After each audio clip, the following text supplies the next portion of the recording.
So let's talk about Lagos State, Nigeria's largest subnational and the former capital. Lagos has planned 1.16 trillion naira appropriation or budget for the new year, 2021. But with a population of some 20 million people, Lagos is one huge machine with several moving parts. However, there are few elements of this gigantic state government that holds everything together, namely infrastructure, security, food, as well as commerce and industry. So we'll chat to these subheads as we're joined now by the Honourable Commissioner of Economic Planning and Budget, Egube. Good evening, Honourable Commissioner. Thank you for making the time to be here. Good evening, Bosin. Nice to be here with you. 20 million people on a daily basis. You have a whole lot of work on your hand. So you need to move them by road and by rail infrastructure. These are, apart from food, that is one major. So what are your plans in the new year and what results can we expect from your administration?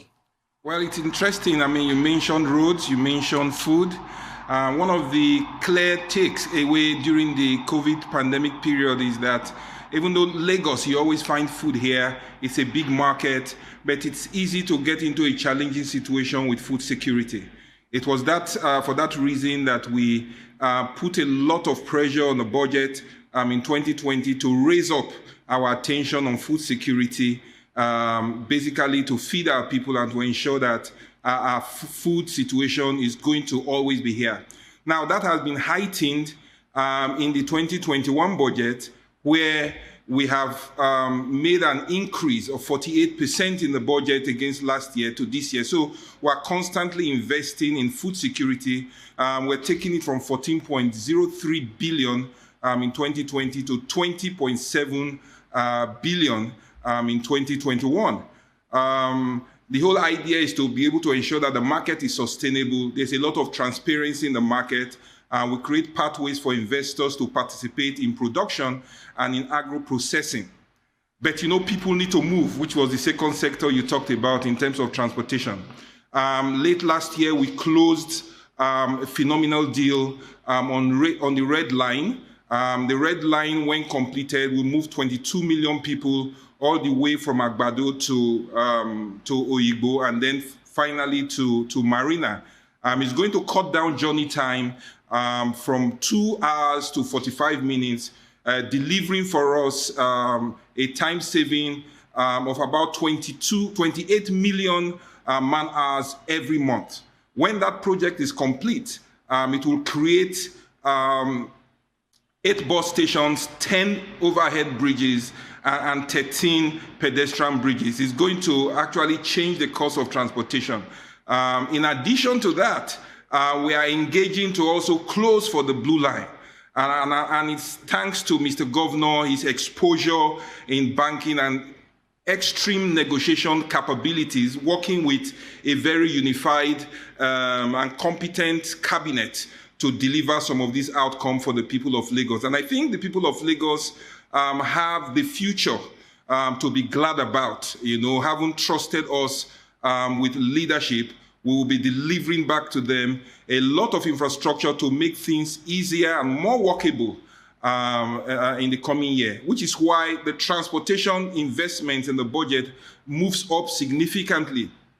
For example, we've taken transportation up by 82%, from 50.8 billion to 92 billion to do all of this, including creating very quality bus corridors, completing investments around the trailer parks to ease up what's happening in Apapa and continue to improve our junctions, which we started in 2020 by completing about 31 junction improvements around the 60 that had been identified, and changed our entire slowdown points, right, with synchronized traffic systems to ensure that the traffic capacity is strong.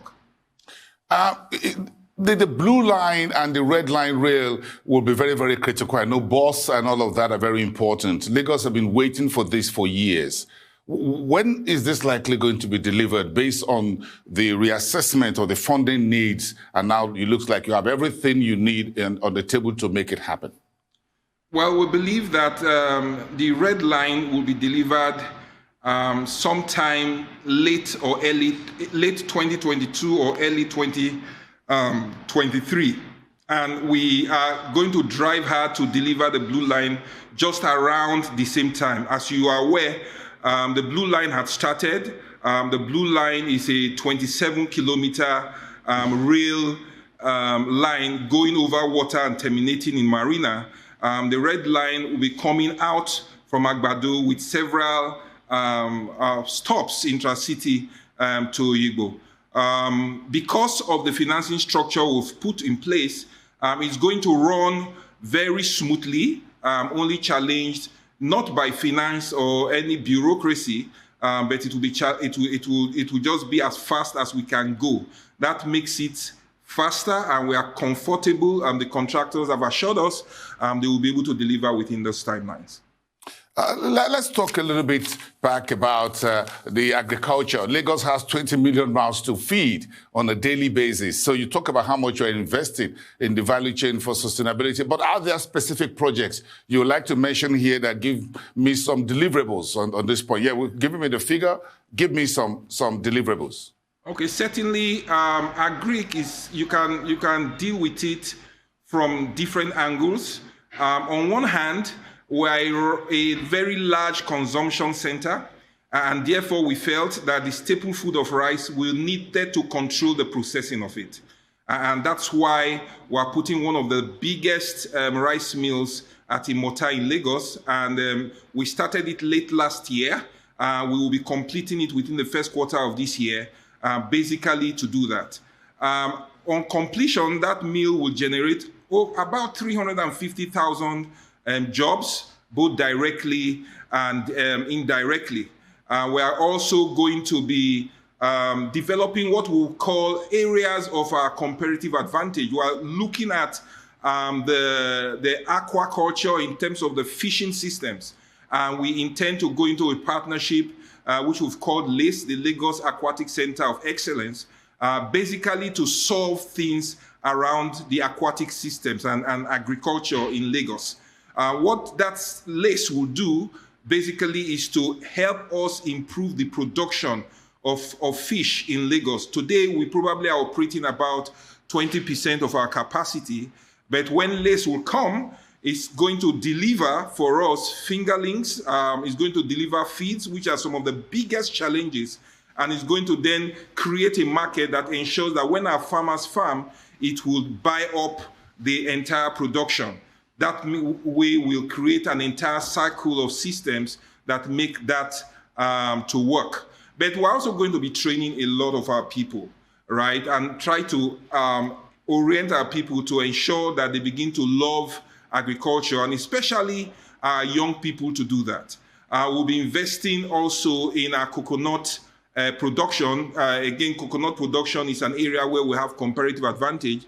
But we're not just going to be investing in the production of coconut. We will go ahead to also invest in processing capabilities, and then to ensure that we create all kinds of byproducts coming out of that area.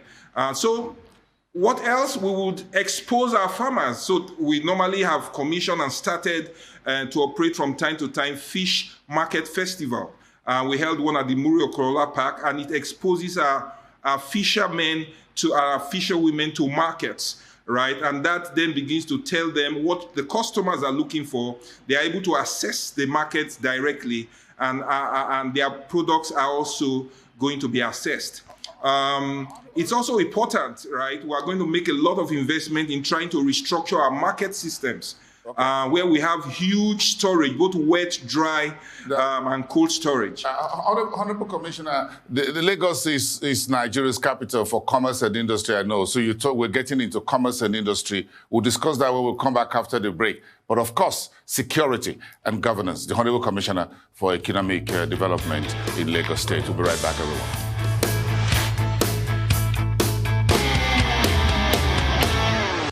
Few things are on the minds of Lagosians than security and governance. And if last year's EndSARS protest is anything to go by, the Sanwo-Olu administration is ramping up on security of the state. the Honourable Commissioner of Economic Planning and Budget, Samuel Egube, is still with us. Thank you so much, Honourable Commissioner. Let's continue this conversation from where we stopped, where you stopped really around commerce and industry. So I'm looking for what specific interventions are you making? You spoke about agriculture, but specifically to commerce and industry. What are your targets in terms of the spending in the New Year appropriation, in terms of job creation and support for SMEs in the state? Well, commerce is an interesting area. Lagos is one big market, and the government always seeks to support it to stimulate growth in that sector. But to allow commerce to grow, there are various aspects of it that you need to address. For example, commerce will not grow in a place where the infrastructure is bad. So we are growing our infrastructure investment by 38%, right, from 201 billion to 291 billion. Right. Now, on top of that, we believe also that one of the gaps in growing commerce is human capital development. And Lagos State is very big when it comes to human capital development. We are investing a total of 160 billion, basically just to grow our human capacity, which is 33% from 121, where we left it last year. A big chunk of this is going to be in our education family sector, where we are moving up from 108 to 146, a whopping 36% rise. But we're also having very specific intervention in wealth creation, where we are looking at our artisans. We are creating channels for people to have experience through our internship program. We are doing a lot of technical training through our last verb and our technical education, basically to prepare our people for the enterprise and the commerce which you talked about. We've not left out our women, women affairs and poverty alleviation, where we are growing by 93%, because we must strengthen our women to also participate very actively in the economy.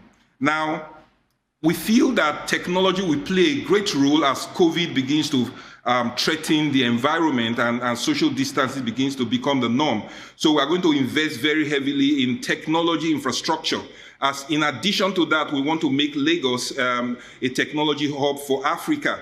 So we are growing that by 298%, from 8 billion in 2020 to 32 billion in 2021. And that will create the backbone on which we will drive security and we will drive also enterprise. Now, on top of that, in the technology area, we are investing very heavily in a smart city project, basically putting about 2,000 cameras, smart cameras that will have facial recognition capabilities and number plate recognition capabilities to help with security around Lagos. Security is not just putting men on the field, but also putting a lot of intelligence behind it. Of course, we would increase the manning position of our security personnel in the state and then support them both morally and financially in the tools they work with, in their uniforms, put insurance, life insurance behind them enough to give them the assurances that they can give their all for Lagos. But beyond that, right, it's also important to support small businesses as they participate in all these huge investments in technology, in infrastructure. They get jobs and the money begins to move around to ensure that businesses that reside in Lagos grow increasingly. And then we've also mobilized the Lagos State Employment Trust Fund to give soft loans, easy loans, well-structured loans that are adaptable really to the needs of these small enterprises to enable them grow. And that sector for small businesses also includes agri, as I've said earlier, which then comes back to support food security. So it's an entire ecosystem that we are putting in place and addressing to make things work. The bottom line is that despite what COVID has done and all the challenges we faced in the country, the themes agenda remains very strong. It was clear, and it's clear now, that Mr. Governor saw tomorrow today. He saw the future. The strategy is still intact. We've heightened certain things and shifted tactically to just ensure that the resilience of Lagos stays strong and delivers some of those expectations that the people look forward to. The New Year 2021 budget was christened Rekindled Hope. The NSAS protest of late last year, October or so, was a social protest. But what are the economic underbellies that the lessons that the Sanwo-Olu's administration and the rest of you who are in this team have learned from that particular incident? Well, NSAS was a situation that erupted on us. It had a lot of youth movement with it. We recognized that what the voice of our people spoke. They were asking for certain things to be done, which was, in our view, very germane. But what other things it brought out was that, look, we need to engage our youth some more. People are looking for jobs to do, right? People need their skills to be augmented so that when the job opportunities come, they can have it. So if you see in the budget, our focus on youth engagement, reorientation, rehabilitation, and everything to support them, they are a huge, over 45% of the population. And so they are a very strong demographic group that needs a lot of attention. So we have said to ourselves that when we talk about our investment in human capital, it's going to be largely youths as well. We did quite a lot in the technology space, just training our youths and preparing them for the nature of the economy that is about to evolve. But beyond that, we're going to use sports as well to drive this, and we have grown our sports budget by about 58%. Right, basically to improve facilities in schools, in communities, and to facilitate youth competitions around Lagos. And sports will quite do a lot and serve as a platform to drive that. But we are not leaving health behind, because if you have intelligent people with a strong human capital development and the people are not healthy, then you are not able to deploy them into the workforce. They then become also a burden. Right, so there's a lot of investments going on into health. We're going to do a lot of specialized investments. For example, we're going to build a new Mercy Children's Hospital. When that is completed, we believe it will be the biggest in sub-Saharan Africa. We're going to lead the country in building an infectious research center in Yaba. We're going to also take care for a lot of our other specialized hospitals in Badagry, in Egube, the mother and child care centers, right, to just ensure that we are pulling through on all of this. I'm sure you've seen the amount of good work happening out of Lasut, which is our tertiary hospital, right? And we believe that all of these things are beginning to come together, right, to just ensure that our youths are happy, they can see the future. If you see the roads we're doing, regional roads, we're doing the Lekki-Beju Expressway, those are rigid 3-lane pavements. They are roads that when you see, you are inspired to know that these people are ready for the long term. And that is the language our youth want to hear, that what we're putting on the ground is something their own children will live to see and enjoy. Thank you very much for reigniting hope and the rekindling of hope in Lagos under the Sanwo-Olu's administration. We thank you so much, Honourable Commissioner Samuel Egube, in charge of economic planning and budget for Lagos State. We wish you all the best. Thank you, Bosin.